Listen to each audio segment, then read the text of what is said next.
Welcome on in. It's time for Friday Night Lights. I'm Mike Fenner. Jay Pushkar has the night off. The Otters entered the night owning the #2 overall pick in the Ontario Hockey League Priority Selection Draft. Question is, who could Erie select to help get the Otters back into the playoffs for the first time since 2017, following Saginaw's pick at #1 with Michael Misa? The Otters selecting forward Malcolm Spence, second overall in tonight's OHL draft.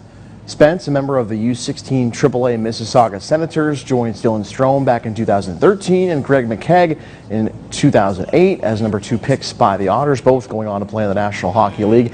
The Burlington, Ontario native was the Greater Toronto Hockey League Player of the Year at 15 years old, scoring 29 goals on 56 total points over the course of 28 games this past season on the ice.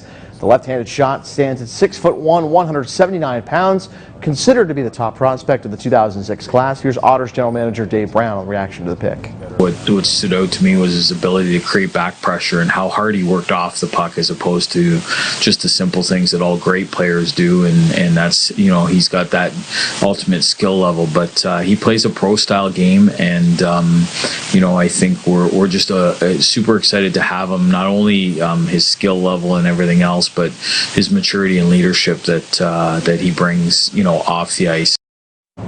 So round 1, pick 2, it's Malcolm Spence to Erie. Second round, pick 38, Jacob Gibbons, a goalie going to the Otters. While pick 41 to round out round 2 there for Erie's selections, it's Logan Sawyer, left wing, picked by the Otters. The draft continues on Saturday morning, resuming at 9 a.m. To the Eastern League, Seawolves battling Binghamton.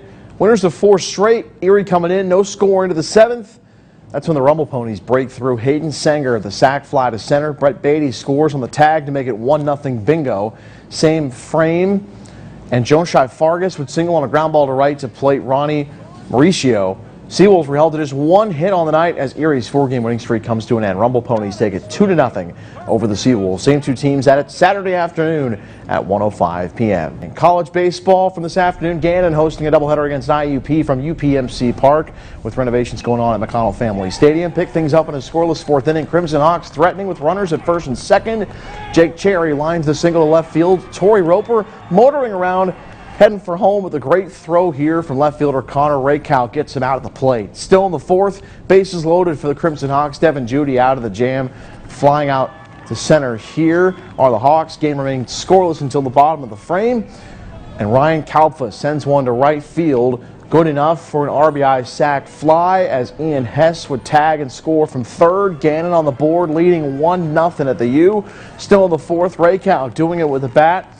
Blooping one to shallow right here as Brennan Weatherholt would slide home safely. Gannon would go on and win game 1 by a final of 6-3, taking game 2 6-2 as well. From the hill at Mercyhurst University, Lakers hosting Seton Hill. No score, top of the 2nd inning when Owen Sable connects and takes this one out of here for a 2-run shot to left center field. Griffins with the 2-0 lead. It didn't last long though. Bottom of the inning, Philip Ferranti blasts a 2-run shot of his own. Same spot, same result this time for the home team. 3 for 3 at the plate. 5 runs batted in on the afternoon. Lakers broke the game wide open with a 9-run 4th. They go on to win it by a count of 14-2 in that game. In game 1, falling 5-0 in game 2. College softball, Gannon and Mercyhurst up on the hill. Action from game 1 today. No score. Bottom of the 1st when the Lakers get tricky on the bases. Cheyenne Hinman drawing a throw to second base and gets herself in a rundown here. That allows Madison Fry to take all the attention away and steal home. 1-0 Lakers. Still in the 1st, Marissa Carnelone chops one to short. Throw gets away at first, allowing Hinman to score. 2-0 lead for the home Lakers. And then same score in the bottom of the 3rd. Carnelone will send one to center field. That'll bring home Hinman. 3-0 Mercyhurst at that point. Things got wild offensively, though, later in the game. 8-7 a final in this game 1 going to Mercyhurst. Game 2 goes to the Lakers 6-1 as well. They clinch a spot in the PSAC tournament for a 2nd straight year.